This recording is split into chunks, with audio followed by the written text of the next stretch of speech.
ESET 2025 లో అడిగిన previous year question. Gas is compressed at constant pressure. Pressure అంతా constant 50 newton per metre square. From a volume of 10 metre cube to volume of 4 metre cube. V1 ఎంత అండి 10 metre cube. V2 ఎంత అండి 4 metre cube. Energy of 100 joules is then added to the gas. Energy is added అంటే positive 100 joules.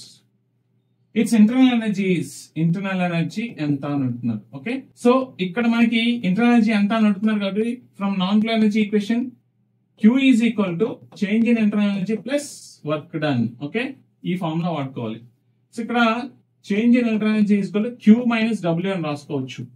So ఇక్కడ మనకి Q ఉంది కాబట్టి మనకి వర్క్ డన్ క్యాలిక్యులేట్ చేస్తే మనం ఇక్కడ ఇంటర్నల్ ఎనర్జీ ఫైండ్ అవుట్ చేసేయచ్చు. ఓకే, సో వర్క్ డన్ ఎక్కడ క్యాలిక్యులేట్ చేయాలి? Constant pressure process work done ఎంత.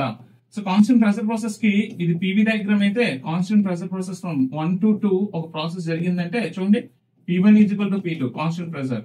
సో ఇది V1 ఇది V2 అయితే the area PV diagram is known as work done. So work done is given as P into V2 minus V1. So ఇక్కడ నుంచి P ఎంత అండి 50, V2 ఎంత 4 minus V1 ఎంత 10. సో 50 మైనస్ 6 ఎంత అండి మైనస్ 300 జౌల్స్. అంటే డిక్రీజింగ్ వాల్యూమ్ కాబట్టి మనకి నెగిటివ్ వర్క్ వస్తుంది మైనస్ 300 జౌల్స్. సో ఇక్కడ మనకి Q ఎంత plus 100 minus of work done ఎంత మైనస్ 300 ఎంత అండి 100 మైనస్ ఆఫ్ మైనస్ 300 100 ప్లస్ 300 ఎంత 400 joules. Internal energy is increased by 400 joules. This is your answer. So ఇంత ఈజీగా సాల్వ్ చేయొచ్చు. For more questions follow our channel.